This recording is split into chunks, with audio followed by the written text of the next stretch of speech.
Now let's talk about equity and liability structure. अभी हम बात कर रहे थे कंपनी की शॉर्ट टर्म सॉल्वेंसी कैसी है। अब हम बात करेंगे कि कंपनी का इक्विटीज और लायबिलिटीज का स्ट्रक्चर कैसा है।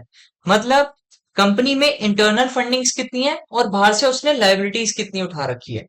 थोड़ा सा हम इसको पहले नोट्स में समझते हैं, फिर हम देखेंगे कि इनका इक्विटी और लायबिलिटी स्ट्रक्चर कैसे है। और मैं आपको ये भी बता देता हूँ कि किसी भी कंपनी का इक्विटी और लायबिलिटी स्ट्रक्चर कैसा होना चाहिए और ये कंपनी का कैसा है, तो हम कंपेयर करेंगे उससे। इक्विटी का मतलब होता है इक्विटी का मतलब होता है इंटरनल फंडिंग्स।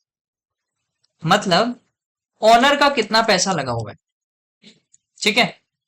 ओनर की कितनी फंडिंग्स है इस बिजनेस में। और लाइबिलिटीज का मतलब होता है एक्सटर्नल फंडिंग्स। मतलब आपने बेसिकली अगर सिंपल टर्म्स में समझे तो लोन कितना है कंपनी। लाइबिलिटीज का अल्टीमेट मतलब होता है कंपनी पे लोन कितना है, एक्सटर्नल फंडिंग्स कितनी है। और इक्विटी का मतलब होता है ओनर की फंडिंग कितनी है, जो मालिक है उसने खुद का पैसा कितना लगाया हुआ है। ये दो चीजें होती है। अब किसी भी कंपनी की इक्विटी और लायबिलिटी स्ट्रक्चर समझने के लिए हम दो केसेस समझेंगे और उसी से आपको पता चल जाएगा कि ये सेफ प्ले कर रहे हैं या फिर नहीं, ठीक है।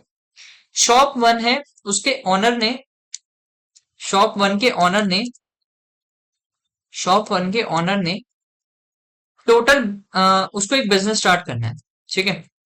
एक बिजनेस स्टार्ट करना है उसको, एक बिजनेस स्टार्ट करना है। उस बिजनेस को स्टार्ट करने के लिए उसको चाहिए 1 करोड़ रुपए, ठीक है। अब उसने क्या किया कि इक्विटी मतलब अपना खुद का पैसा उसने लगा दिया 75 लाख रुपया। 1 करोड़ का बिजनेस स्टार्ट करना और उसमें उसने 75 लाख रुपए इक्विटी का लगा दिया। और उसने लाइबिलिटीज उठाई 25 लाख रुपए की, ठीक है। ये है शॉप ओनर वन, जिसको बिजनेस स्टार्ट करने के लिए 1 करोड़ रुपए चाहिए। उसने 75 लाख रुपए खुद का लगा दिया और लाइबिलिटीज रख दी 25 लाख की। अब आते शॉप ओनर टू पे। शॉप टू ओनर पे, जिसको अगेन सेम बिजनेस स्टार्ट करने के लिए चाहिए 1 करोड़ रुपए। उसने क्या किया, इक्विटी में डाला 30 लाख रुपया, ठीक है। और लाइबिलिटीज मतलब लोन ले लिया 70 लाख रुपया, ठीक है। एक था 75 और 25 और एक ने 30 और 70 का ले लिया, ठीक है। अब यहाँ पे दोनों के केसेस में आप खुद देख के समझ सकते हैं कि एक्सटर्नल फंडिंग्स मतलब लोन उसने ले लिया 70 लाख रुपए और एक ने लिया हुआ है 25 लाख रुपए। दोनों के ऊपर फाइनेंशियल स्ट्रेस किसका होगा, दोनों में से किसके ऊपर सबसे ज्यादा होगा फाइनेंशियल स्ट्रेस। दोनों में किसके ऊपर होगा सबसे ज्यादा फाइनेंशियल स्ट्रेस, सेकंड वाले पे। सबसे ज्यादा इंटरेस्ट पेमेंट किसको करना पड़ेगा, सेकंड वाले को। सबसे ज्यादा रिटर्न्स उसके किसके रिटर्न्स लेस आएंगे। रिटर्न्स लेस होना मतलब प्रॉफिट्स में कितनी कमी आएगी, वो सेकंड ओनर की होगी। क्यों प्रॉफिट में कमी होगी उसका भी रीजन बता देता हूं मैं आपको। मान लेते हैं दोनों ने बिजनेस स्टार्ट करा, बिजनेस चला, दोनों ने प्रॉफिट्स करे। पहले वाले का प्रॉफिट आया 10 लाख रुपया, ठीक है। और दूसरे वाले का भी प्रॉफिट आया 10 लाख रुपया। पहले वाले का प्रॉफिट आया 10 लाख रुपए, दूसरे का भी 10 लाख रुपया। फिर उसके बाद अब अगर आप लोन लेंगे तो आपको इंटरेस्ट तो पे करना पड़ेगा ना। अगर आप लोन लेते हैं तो इंटरेस्ट पे करना पड़ेगा। मान लेते हैं दोनों ने लोन उठाया और 10% ब्याज देना है उसको, 10% इंटरेस्ट देना। तो जिसने 25 लाख रुपए उठाया उसको 10% कितना देना होगा, 2.5 लाख रुपया। और जिसने 70 लाख रुपए उठाया उसको कितना देना होगा, 7 लाख रुपए, राइट। जो 25 लाख रुपए उठा रहा है उसको 2.5 लाख देना और जिसने 70 लाख उठाया उसको 7 लाख देना है। अब दोनों के प्रॉफिट कितने बचेंगे इंटरेस्ट पेमेंट के बाद, क्योंकि इंटरेस्ट पेमेंट तो जरूरी चीज है। इसका प्रॉफिट बचेगा 7.5 लाख रुपए और इसका बचेगा सिर्फ 3 लाख। तो इसीलिए किसी भी बिजनेस के अंदर इक्विटीज और लाइबिलिटीज का स्ट्रक्चर ये कहता है कि उसके ऊपर इक्विटीज ज्यादा होनी चाहिए, लाइबिलिटीज कम होनी चाहिए। और ये चीज आपको कैसे समझ आएगी, जितना ज्यादा इंटरेस्ट कम होगा उस बिजनेस पे, मतलब जितना ज्यादा उसके पास फाइनेंशियल स्ट्रेस कम होगा, वो ज्यादा अच्छी कंपनी में आएगी।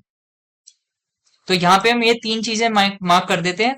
जिस भी बिजनेस के अंदर ये चीजें नहीं होंगी वो एक अच्छी कंपनी में आ जाएगी, एज कंपेयर टू जिस कंपनी के अंदर ये तीनों चीजें होंगी वो एक डिक्लाइनिंग कंपनी होती है, क्योंकि उसके अंदर स्कोप नहीं है फ्यूचर में बढ़ने का, क्योंकि उसको लाइबिलिटीज पेमेंट में, फाइनेंशियल स्ट्रेस में और उसके रिटर्न्स लेस होते रहेंगे।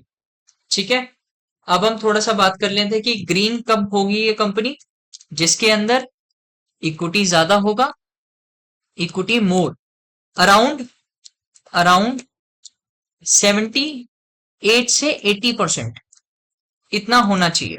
78 से 80% क्यों कह रहा हूं मैं, क्योंकि सबसे ज्यादा इक्विटी जिस बिजनेस में रहती है उसमें रिटर्न ज्यादा जनरेट होने के स्कोप रहता है।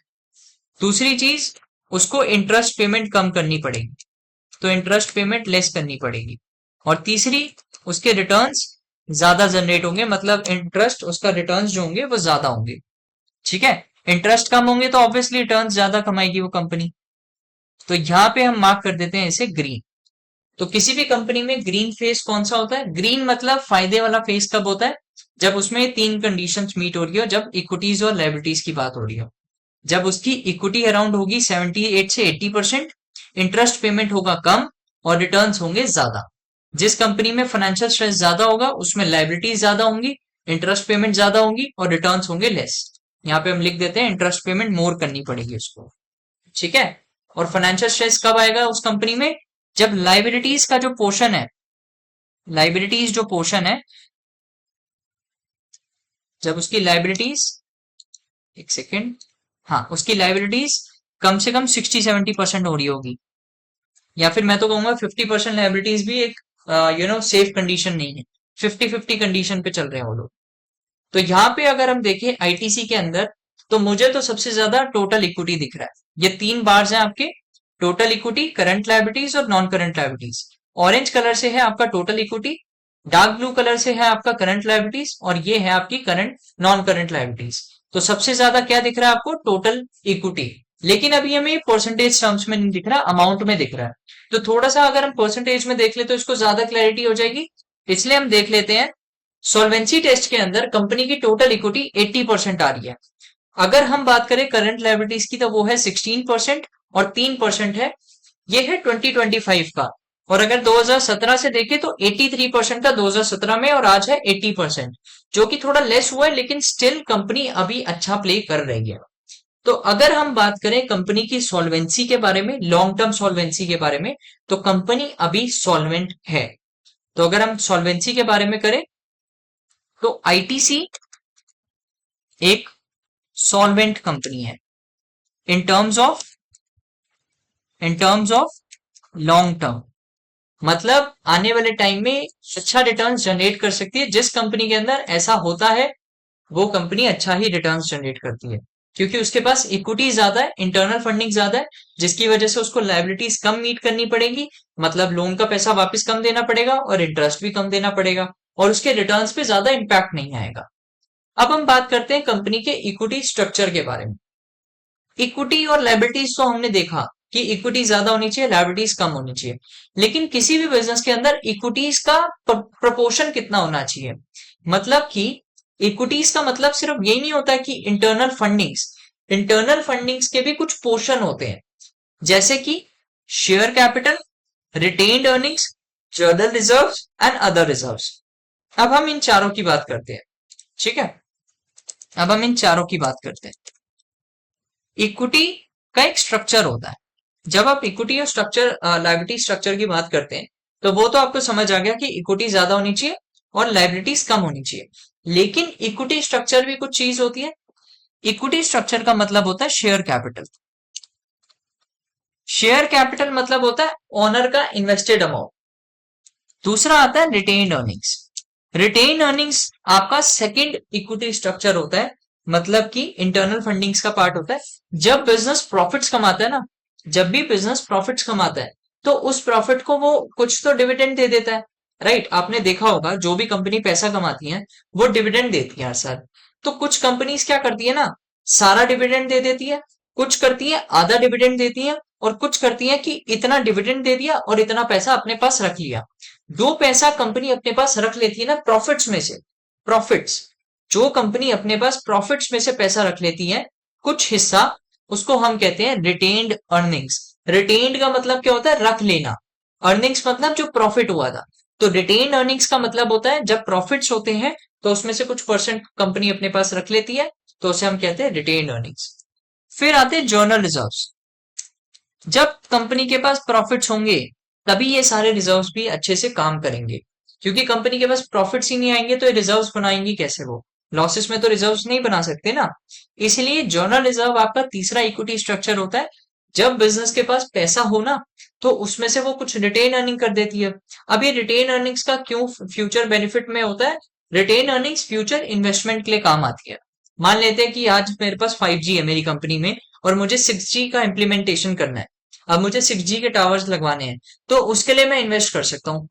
आज मेरी कंपनी यहाँ बैठी है और मेरे पास रिटेन अर्निंग पड़ी है, और आने वाले टाइम में मुझे पता है कि एआई की बहुत ज्यादा डिमांड है, या फिर सस्टेनेबल टेक्नोलॉजीज की डिमांड है, या फिर ग्रीनरी प्रोजेक्ट्स की बहुत डिमांड है आने वाले टाइम में। तो ये रिटेन अर्निंग्स उन प्रोजेक्ट्स में काम करती है जो कि फ्यूचर में आपको बेनिफिट देंगे। जर्नल रिजर्व्स होते हैं, जैसे कि जर्नल रिजर्व्स हो गए, जैसे कि आपको बिजनेस में कोई भी एक खर्चा करना है, उसके लिए आप रिजर्व करके रखते हो, ताकि आने वाले टाइम में कोई भी एक जर्नल खर्चा मुझे करना पड़ गया। बिजनेस में बहुत सारे जर्नल्स एक्सपेंसेस होते हैं, तो उसके लिए कुछ रिजर्व्स बना के रखती है। और फिर बहुत सारे रिजर्व्स हो जाते हैं, इसलिए अदर रिजर्व्स में हम उसे डाल देते हैं। ऐसे बहुत सारे रिजर्व्स होते हैं कंपनी बनाती है, उसको हम अदर रिजर्व्स में डाल देते हैं। मेनली हमारे पास ये चार चीजें होती है इक्विटी स्ट्रक्चर को समझने के लिए। पहला होता है शेयर कैपिटल, जो इन्वेस्टेड अमाउंट होता है इन्वेस्टर्स का। दूसरा होता है रिटेन अर्निंग्स, जो फ्यूचर के इन्वेस्टमेंट प्रोजेक्ट्स के लिए काम करता है, जो हम प्रॉफिट्स में से आज बचा लेते हैं। एक होता है जर्नल रिजर्व, जो बिजनेस अपने जर्नल कोई भी एक्सपेंसेस या फिर एक्सपेंडिचर के लिए रखता है।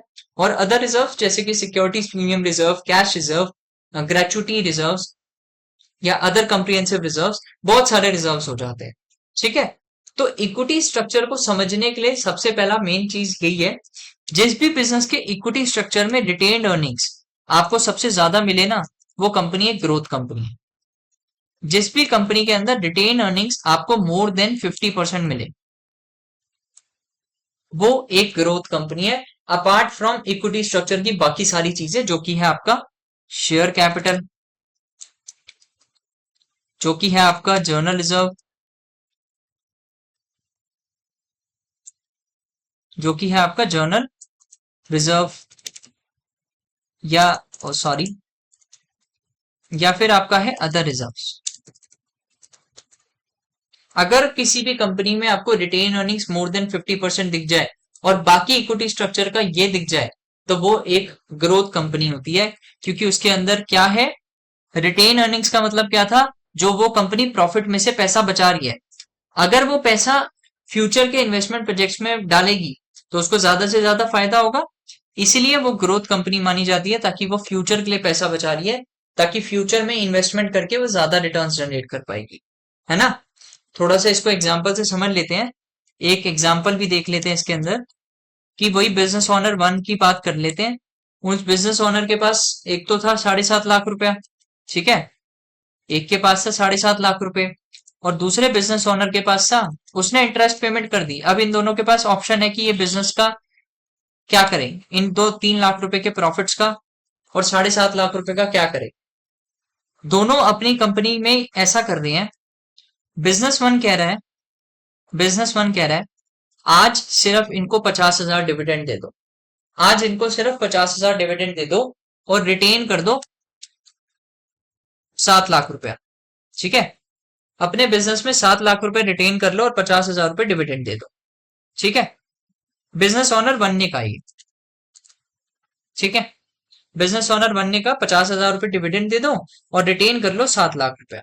ठीक है, यहां हमने इतनी रख ली।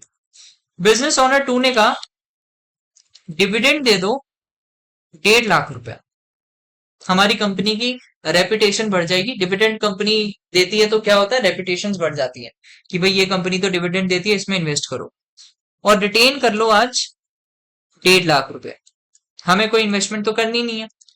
दोनों की कंडीशन अभी के लिए हम समझते हैं कि इसने कम डिविडेंड दिया, मतलब ये अच्छी कंपनी नहीं है। यहां हम समझेंगे कि कंपनी ने 1.5 लाख रुपए डिविडेंड दिए तो अच्छी कंपनी है। ऐसा बिल्कुल भी नहीं होता। ऑल्दो इसकी रेपुटेशन बढ़ जाएगी, मार्केट वैल्यूएशन बढ़ जाएगी, लेकिन जो कंपनी आज रिटेन कर रही है ना पैसा ज्यादा, वो ज्यादा अच्छी कंपनी निकलेगी। कैसे? अब मान लेते फ्यूचर में एक इन्वेस्टमेंट प्रोजेक्ट आया, दोनों कंपनी को इन्वेस्टमेंट प्रोजेक्ट इंप्लीमेंट करना पड़ेगा ताकि वो मार्केट में बीट कर पाए एक दूसरे को। तो पहले वाले के पास टोटल प्रोजेक्ट की कॉस्ट है 5 लाख रुपए। ठीक है, प्रोजेक्ट की कॉस्ट है 5 लाख रुपए। अब पहला जो बिजनेस है जिसने रिटेन किया था 7 लाख रुपए, वो तो पैसा दे सकता है। ठीक है, वो अपने 7 लाख रुपए में से 5 लाख रुपए दे सकता है। लेकिन जो बिजनेस ओनर 2 है, उसने सिर्फ 1.5 लाख रुपया रिटेन करा था और वो सिर्फ 1.5 लाख ही दे सकता है। अब इन दोनों के पास ये कंडीशन है कि आने वाले टाइम में अगर ये प्रोजेक्ट को ये इंप्लीमेंट नहीं करते अपने बिजनेस में, तो हो सकता है इनको फ्यूचर में लॉस हो जाए या मार्केट बीट ना कर पाए। B1 जो बिजनेस 1 है, वो इसको मार्केट में बीट कर देगा। तो अब क्या करना पड़ेगा इसको? इन्वेस्टमेंट प्रोजेक्ट तो चाहिए, 3.5 लाख रुपए फिर लोन लेगा ये, 3.5 लाख का फिर लोन लेना पड़ेगा। फिर उस पे इंटरेस्ट देगा वो, फिर उस पे इंटरेस्ट देगा, फिर उस पे फाइनेंशियल स्ट्रेस आ जाएगा। और ऐसे करते करते इस बिजनेस के अंदर फ्यूचर में डेट ऑब्लिगेशंस बढ़ती रहेंगी और ग्रोथ के नाम पे जीरो हो जाएगा। ऑल्दो ये फ्यूचर में इंप्लीमेंट करने के लिए प्रोजेक्ट पे पैसा डाल देगा, लेकिन इसके पास फ्यूचर ग्रोथ के बारे में अगर ये सोचेगा, जब ये पैसा डाल देगा तो इसको इंटरेस्ट भी तो पे करना है, प्रॉफिट तो सारे गए। अब ये नेक्स्ट ईयर का वेट करेगा, फिर ये इंटरेस्ट पे करेगा, फिर जाके जो पैसा बचेगा फिर उसमें से डिविडेंड देना पड़ेगा। ऑल्दो इसकी जर्नी तो बिल्कुल डिक्लाइनिंग फेज के अंदर है। इसीलिए ये चीज बहुत जरूरी होती है कि किसी भी बिजनेस में मैक्सिमम मोर देन 50% एटलीस्ट ये होना चाहिए कि कंपनी के पास रिटेन अर्निंग्स का पैसा ज्यादा होना चाहिए, तभी उसके ऊपर फाइनेंशियल स्ट्रेस कम आएगा और उसकी फ्यूचर ग्रोथ ज्यादा होगी। ठीक है, मार्केट में अगर उसको बीट करना है तो उसको पैसा आज के टाइम पे ज्यादा रखना पड़ेगा ताकि फ्यूचर के इन्वेस्टमेंट प्रोजेक्ट्स में इन्वेस्ट कर पाए, वरना उसके पास क्या आ जाएगा? फाइनेंशियल स्ट्रेस, इंटरेस्ट और लोन। लेकिन इसके पास कोई कमी नहीं है, अभी 2 लाख रुपए फिर भी बचा हुआ है इसके पास। तो ये है एक बिजनेस की जर्नी। उस बिजनेस के अंदर इक्विटी स्ट्रक्चर कैसा होना चाहिए? मोर देन 50%, और रेस्ट ऑन शेयर कैपिटल में जो है, मतलब वही लेस 50%, रेस्ट जो अमाउंट हो गया वो उसके पास होना चाहिए और मोर देन 50% उसके पास होना चाहिए। ठीक है, तो यहाँ पे आपने देख लिया सबसे ज्यादा इस कंपनी का इक्विटी स्ट्रक्चर को हम देखें तो अदर रिजर्व्स में 15,000, अदर रिजर्व्स पर्पल से मार्क है, जर्नल रिजर्व्स ऑरेंज से मार्क है, retained earnings dark blue and share capital. किसी भी बिजनेस के अंदर शेयर कैपिटल ऑलमोस्ट बहुत ही कम होता है, इसलिए उसका बार बन नहीं रहा है। अगर आप देखेंगे तो 36,000 करोड़ 25 में इनके पास अपना रिटेन अर्निंग्स का पड़ा है, 17,000 करोड़ जर्नल रिजर्व्स पड़ा है और 15,000 करोड़ अदर रिजर्व्स पड़ा है। इसको अब हम थोड़ा सा परसेंटेज टर्म्स में देखें तो कंपनी के पास 51% पड़ा है इस साल 2025 के अंदर, 51% पड़ा है रिटेन अर्निंग्स, 21% पड़ा है अदर रिजर्व्स और 25% पड़ा है जर्नल रिजर्व्स। और शेयर कैपिटल तो 0.52% दिखा रहा है, minority interest sorry, and share capital का परसेंटेज बिल्कुल ना के बराबर है। तो अगर आप देखें तो 2017 में 38% था, ओवर द ईयर इन्होंने अपने आप को इंप्रूव किया और आज ये 51% एंजॉय कर रहे हैं। तो फ्यूचर में इन्वेस्टमेंट करने के लिए पैसा इनके पास पड़ा है। तो अगर हम बात करें आईटीसी की, about ITC retained earnings more than 50% है अभी के सिनारियो में। और अगर हम एवरेज भी देखें ना तो भी इनके पास 50% के अराउंड है। किसी साल में थोड़ा 46-47% हो गया, तो ऐसा नहीं है कि कंपनी ग्रोथ कंपनी नहीं है। हो सकता है किसी साल में कोई इन्वेस्टमेंट अपॉर्चुनिटी आ गई हो, उसकी वजह से थोड़ा पैसा निकालना पड़ जाता है बिजनेस को, लेकिन उसके पास स्टिल अभी इस साल 51% है, जो कि एक बहुत ही अच्छी कंडीशन होती है क्योंकि उसके पास जर्नल रिजर्व्स में भी अराउंड 25% पड़ा है। तो ओवरऑल देखें तो कंपनी के पास अदर रिजर्व्स का तो 21% ही है, मैक्सिमम रिटेन अर्निंग्स फिर जर्नल रिजर्व्स। कंपनी एक सेफ प्ले कर रही है। तो अभी तक मैं ये मान के चलता हूं कि कंपनी की लिक्विडिटी भी अच्छी है, कंपनी की इक्विटी लायबिलिटी स्ट्रक्चर भी ठीक है, और इक्विटी स्ट्रक्चर की अगर हम बात करें तो वो भी ठीक है। तो लॉन्ग टर्म में तो कंपनी सेफ कंडीशन में है। अगर हम long term solvency and short term solvency की बात करें, जो कि बिजनेस के दो पिलर्स होते हैं, सॉल्वेंसी वो एक सेफ कंडीशन है। आईटीसी के अंदर। लेकिन सिर्फ डिसीजन इसके बेसिस पे भी नहीं बनता, लेकिन ये भी मोस्ट इंपॉर्टेंट पिलर है आपका। अब हम बात करते हैं नेक्स्ट चीज की, वो आता है आपका डेफर्ड टैक्स। अब ये डेफर्ड टैक्स क्या है? डेफर्ड टैक्स का मतलब होता है फ्यूचर के टैक्स। क्या वो आपकी ऑब्लिगेशंस है या फिर वो आपकी लायबिलिटीज है? थोड़ा सा हम इसको भी समझ लेते हैं, क्या वो आपको बेनिफिट्स दे रहे हैं या फिर नहीं, देख लेते। डेफर्ड टैक्स, सबसे पहले डेफर्ड टैक्स होता क्या है, फिर हम समझेंगे कि डेफर्ड टैक्स एसेट्स क्या होता है और डेफर्ड टैक्स लायबिलिटीज क्या होती है। ठीक है, सबसे पहले समझते हैं डेफर्ड टैक्स क्या होता है। Future tax related, future tax related matter को हम कहते हैं deferred tax. Future deferred tax मतलब फ्यूचर में टैक्स रिलेटेड मैटर्स को हम कहते हैं डेफर्ड टैक्स। अब इसके दो टाइप होते हैं, पहला होता है डेफर्ड टैक्स एसेट्स और दूसरा होता है डेफर्ड टैक्स लायबिलिटीज। दो चीजें होती हैं, deferred tax assets and deferred tax liabilities. Deferred tax assets का केस होता है जब बिजनेस के पास फ्यूचर की टैक्स सेविंग्स है, और डेफर्ड टैक्स लायबिलिटीज का मतलब होता है बिजनेस के पास फ्यूचर की टैक्स ऑब्लिगेशंस। इसको थोड़ा सा हम सिंपल वर्ड्स में समझते हैं। डेफर्ड टैक्स एसेट्स का मतलब या लायबिलिटीज का मतलब होता है, देखो एक बिजनेस को टैक्स कमा देना पड़ता है। कभी कभी क्या होता है, बिजनेस एडवांस में टैक्स पे कर देता है, मतलब उसका टैक्स का खर्चा था 10,000 रुपए, ठीक है, और उसने उसकी जगह पे कर दिया 20,000 रुपए, तो उसने 10,000 रुपए एडवांस पे कर दिया, राइट, 10,000 का एडवांस टैक्स पे कर दिया। अब टैक्स डिपार्टमेंट क्या कहता है कि हम इसको वापस नहीं करेंगे, इसकी जगह हम नेक्स्ट ईयर में जब आपका टैक्स का खर्चा आएगा ना तो उसमें एडजस्ट कर देंगे। टैक्स तो हर साल भरना पड़ता है, तो जब अगले साल जब आपका टैक्स का खर्चा आएगा ना तो उसमें हम आपको एडजस्ट कर देंगे। अब यहाँ पे क्या होता है, जब तक बिजनेस का अगले साल तक टैक्स एडजस्ट नहीं होता है तब तक ये उसका एसेट्स बन के रहता है। एसेट्स मतलब क्या होते हैं, आपके बेनिफिट्स, और लाइबिलिटीज मतलब फ्यूचर डेट, मतलब लाइबिलिटीज मतलब बर्डन, और एसेट्स मतलब बेनिफिट्स।